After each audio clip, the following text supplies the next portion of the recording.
देखिएगा बहुविकल्पीय प्रश्न chapter number 1 से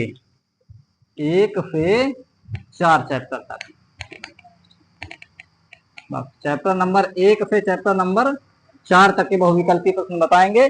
अब कुल प्रश्नों की संख्या कितनी आती है बोर्ड एग्जाम में? 20 बहुविकल्पीय प्रश्न पूछे जाते हैं 20। अब प्रत्येक कितने अंक का होता है? प्रत्येक 1 अंक का। इसी में से आपका रिजल्ट बनेगा, इसी में से रिजल्ट बिगड़ेगा। जो जो बच्चे 99 नंबर लाए हैं वो काहे में से फेल हो गए? 1 अंक से। तो 1 अंक कटा होगा तो बहुविकल्पीय प्रश्न का कटा होगा कि लॉन्ग आंसर का कट गया होगा? लॉन्ग का नहीं कटा है, ये बहुविकल्पीय प्रश्न का कटा है। 97 नंबर लाए तो 3 नंबर अगर उसके कटे होंगे तो किसके कटे होंगे? एक नंबर इसी बहुविकल्पीय प्रश्न के ही कटे होंगे। तो आप लोग विशेष रूप से पढ़िएगा बहुविकल्पीय प्रश्न जो कि 20 नंबर के आते हैं। बहुत सरल प्रश्न होते हैं, बहुत ही ज्यादा सरल। बता रहे हैं चैप्टर 1 से। चैप्टर नंबर 1 से किस प्रकार के सवाल बनेंगे? पहले नंबर में आता है परिमेय तथा अपरिमेय। अपरिमेय की पहचान। बन गया एक बहुविकल्पीय प्रश्न। नीचे कुछ संख्याएं लिखी होंगी, उनमें कुछ संख्याएं परिमेय होंगी और कुछ अपरिमेय होंगी। अब प्रश्न में लिखा होगा निम्नलिखित में से कौन सी संख्या अपरिमेय है? बन गया ना पहला प्रश्न। ये 3-4 साल से लगातार रिपीट हो रहा है। क्वेश्चन लिख रहे हैं यहाँ पे, निम्न में से कौन सी संख्या अपरिमेय लेते हैं पहले, अपरिमेय है। अब इसके बाद 4 विकल्प दिए रहेंगे। 4 विकल्प A, B, C, D। आपके में 4 विकल्प पूछे जाते हैं। हम एग्जाम देने जाते हैं तो 5 विकल्प पूछे जाते हैं। उसमें A, B, C, D, एक तो E भी लिखा रहता है। E लिखा रहता है। यहाँ तो जैसे मान लीजिए A नंबर में लिख दिया पाई। क्या लिख दिया? पाई।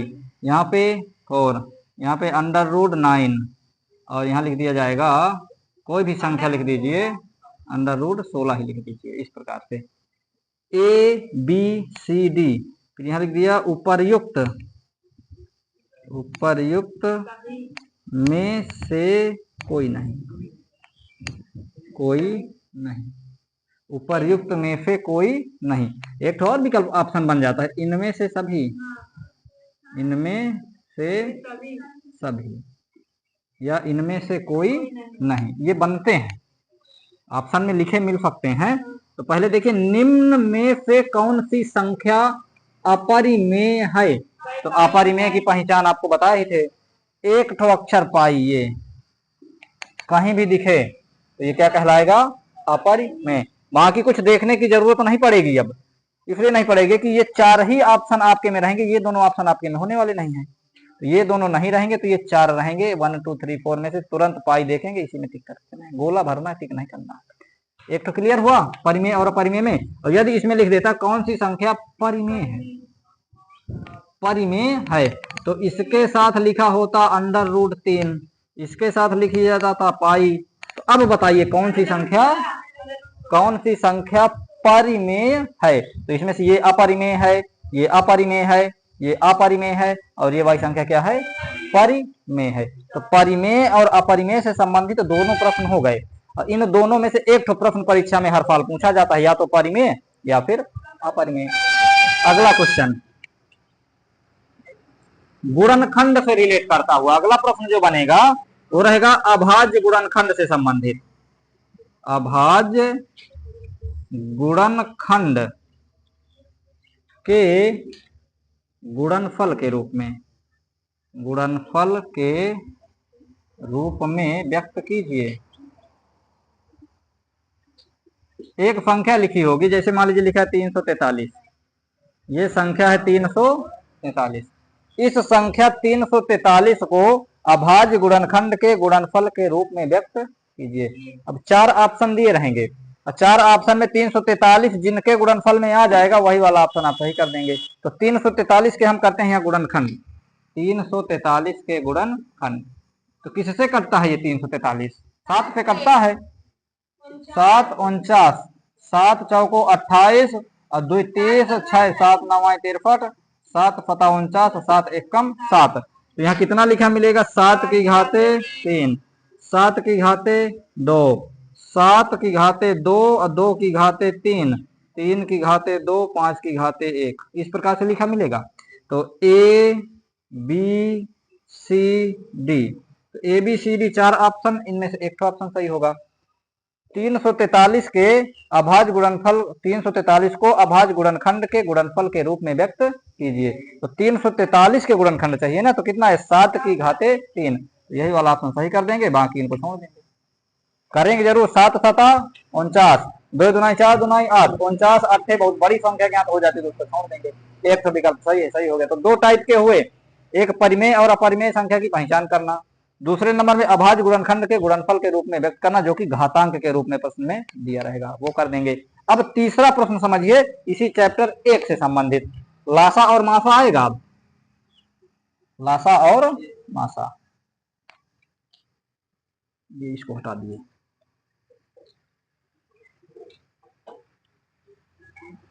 छियानवे और 210 का मापा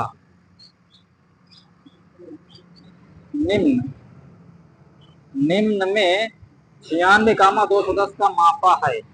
ये बन गया एक तो प्रश्न। ये क्या है क्वेश्चन, इसके बाद में लिखे रहेंगे A B C D, 4 option. तो 96 और 210 का हमको चाहिए मापा। तो हम पहले रफ, हमें यही पेपर में जगह रहती है, उसी के बगल में तमाम जगह रहती है, उसी में जल्दी जल्दी काटेंगे। 96 से भाग देंगे 210 में, तो 96 9 दुनाई 18 ज्यादा हो जाता है, 6 दुनाई 12 नहीं ज्यादा हो रहा है, 2 बार जाएगा।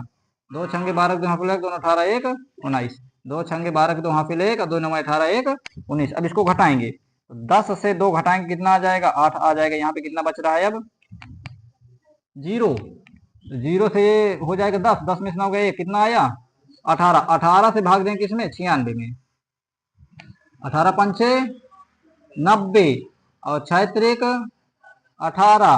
तो कौन सी संख्या पूरे को पूरी तरह से डिवाइड कर रही है, 6 पूरी तरह से डिवाइड कर रही है। मान लीजिए यहाँ पे लिखा हुआ है 6, यहाँ पे लिखा है 5, यहाँ पे 12, यहाँ पे 9, 12 5 9 6, तो 96 और 210 का माफा है, तो कौन सी संख्या आ जाएगी 6। 6 क्यों कह रहे हैं, क्योंकि हम इसको ज्ञात किए हैं, तो कितना आया है 6, तो ये 6 वाला विकल्प क्या हो जाएगा, फिर सही हो जाएगा। इतना सरल प्रश्न बनता है माफा वाला। मान लीजिए इसकी जगह में लिखा होता 96 और 210 का लासा ज्ञात कीजिए। एक प्रश्न मासा से संबंधित और एक प्रश्न लासा से संबंधित, तो इन दोनों का क्या करने हैं हम अगली लाइन में, लाफा। तो लाफा के लिए संख्याएं बड़ी हो जाएंगी, संख्याएं बड़ी हो जाएंगी। और लासा किस प्रकार से ज्ञात करेंगे वो देखिए करके दिखा रहे हैं। 96 और 210 का लाफा, काट लिया कीजिए, आप लोग भी बैठे रहते हैं। 2 चौको 8 और 2 अट्ठे 16 और 2 दाहम 20 और 2 पंचे 10, फिर 2 से 2 दुनाई 4 और 2 चौको 8 और 1 तो 5, 12 से, अरे 2 से नहीं काटना।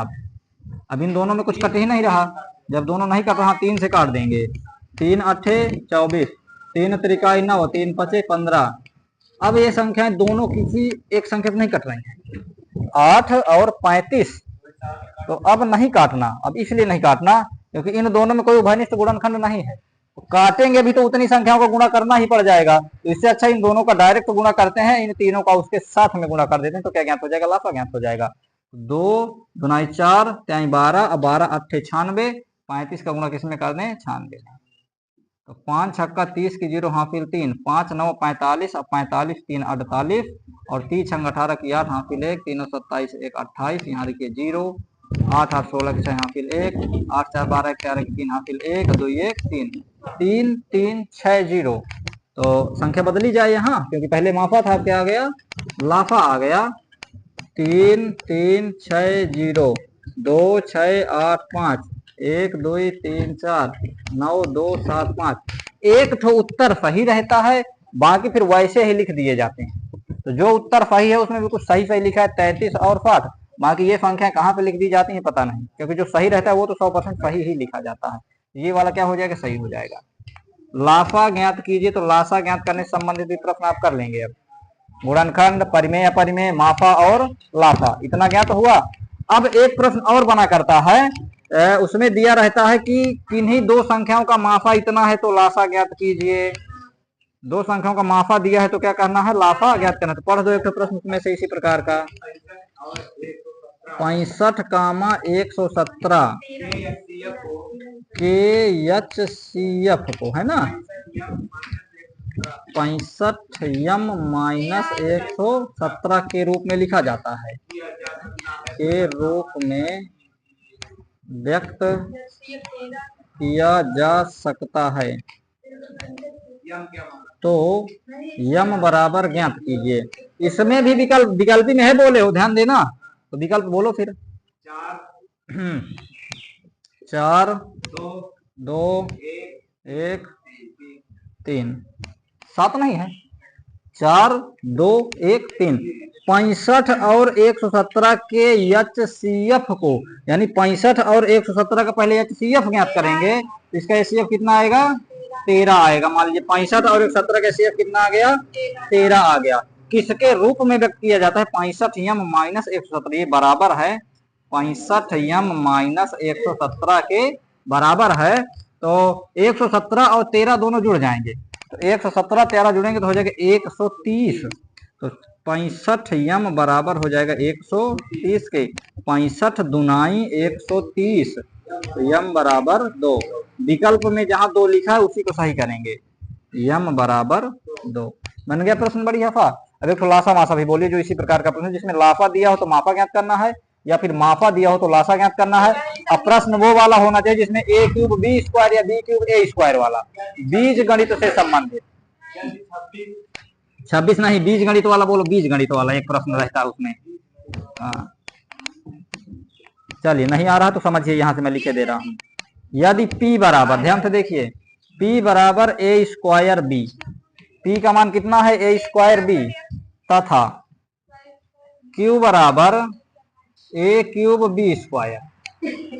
p बराबर लिखा हुआ है a स्क्वायर b तथा q बराबर a क्यूब b स्क्वायर है, तो HCF, तो HCF p कामा q बराबर क्या होगा। तो p और q का HCF क्या होगा, HCF में मानसा होता है, तो छोटी घात वाली लेंगे कि बड़ी घात वाली लेंगे, छोटी घात वाली लेंगे। तो इनका HCF हो जाएगा। तो पहले देखिए option A B C D, ये 4 ऑप्शन दिए हैं। इन 4 ऑप्शन में एक ऑप्शन में हम पहले सही सही वाला लिख दें। तो ध्यान से देखिएगा, a स्क्वायर b है, a क्यूब b स्क्वायर इसमें दिया है। तो छोटी घात इसमें a स्क्वायर है, इसमें a क्यूब है, तो ये क्यूब बड़ा है कि स्क्वायर, क्यूब बड़ा है, तो बड़ा नहीं लेना है, छोटा लेना है, तो a स्क्वायर लेना है यहाँ। अब देखिए इसमें एक ठो b है, इसमें दो ठो b है, एक बी दो बी, तो एक बी लेना है, तो ए स्क्वायर बी यहाँ लिख दीजिए। अब आगे A cube B square, B cube A square, A B, इस प्रकार से हम लिख दिए। एक तो बिल्कुल सही सही वाला, बाकी फिर सब गलत गलत वाले। तो जो सही है वो सही है, बाकी फिर ये तीनों क्या है यहाँ पर गलत। अगर इसी में पूछ लेता एलसीएम पी क्यू ज्ञात कीजिए, जब एलसीएम पी क्यू हो जाता तो एलसीएम के लिए ए क्यूब और बी स्क्वायर, तो ए क्यूब बी स्क्वायर में फिर ये वाला सही हो जाता, एलसीएम में दूसरा सही होता है, एचसीएफ में पहला सही हो गया है। तो ये था बीज गणित का एक सवाल, ये भी पूछा जा सकता है, कई बार हो सकता है पूछा भी गया हो बीज गणित से संबंधित। तो कितने प्रश्न हुए अब, और है कोई प्रश्न इसका, पढ़ो। हाँ पूछो, वो बोलो। दो संख्याओं, हाँ एक सेकंड ना, यही वाला है बीज गणित वाला। ए और बी का HCF कितना है, 5 है। और एलसीएम कितना है, 200 है। ए और बी का गुणनफल है, ए गुणे बी ज्ञात कीजिए के सूत्र बताए थे, पहली संख्या गुणे दूसरी संख्या बराबर लासा गुणे माफा। तो इसमें मासा भी दिया है और लासा भी दिया है, और दोनों संख्याओं का गुणनफल पूछा गया है, तो दोनों का गुणा करा देंगे लासा और माफा का। तो 20 पंचे 100, तो 20 पंचे 100 यानी कितना आ गया, 1000। 1000 इसका आंसर हो जाएगा, जिस भी विकल्प में दिया हो, ए में, बी में, सी में, डी में, वही वाला सही कर देंगे। सूत्र से आया, पहली संख्या गुणे दूसरी संख्या बराबर लासा गुणे मासा, बस इसमें से आ जाएगा, है सरल। ठीक ठीक, तो बस अब पहले चैप्टर से, यानी कि चैप्टर नंबर 1 से इतने ही सवाल बनते हैं बहुविकल्पी के लिए। सवाल तो और हैं, लेकिन फिर वो बहुविकल्पी नहीं बनते हैं, अति लघु उत्तरी, लघु उत्तरी और दीर्घ उत्तरी में पहुंच जाते हैं। तो बहुविकल्पी से संबंधित चैप्टर 1 के सवाल समाप्त हुए। पढ़ो। हाँ, धन पूर्णांकों ए और बी के लिए ए बराबर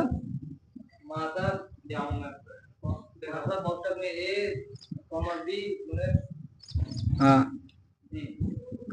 नहीं पढ़ पा रहे, रिपीट करो।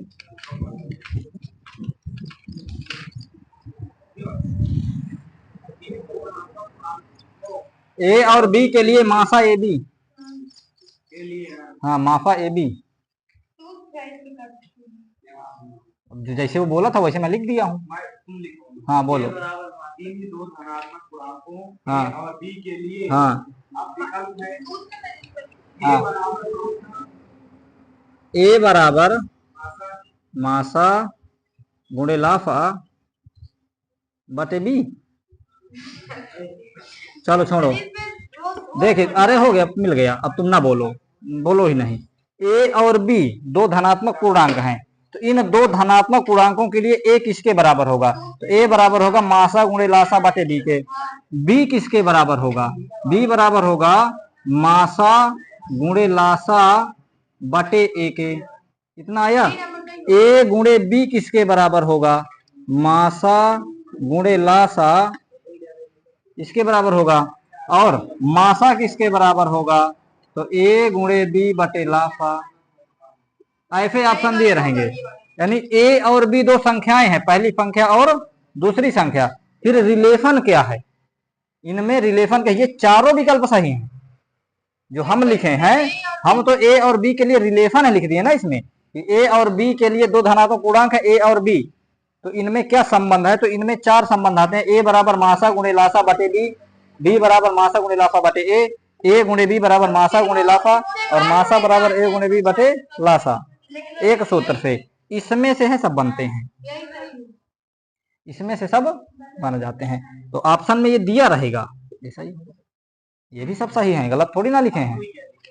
अब चैप्टर 2 का नंबर आ गया, एक चैप्टर आपका समाप्त हो, बहुविकल्पी प्रश्न चैप्टर नंबर 1 सब खत्म हो गए।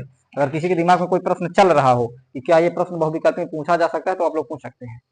हमारे हिसाब से चैप्टर 1 के बहुविकल्पी प्रश्न जितने टाइप के थे सब बता दिए। अब आइए चैप्टर 2 में। चैप्टर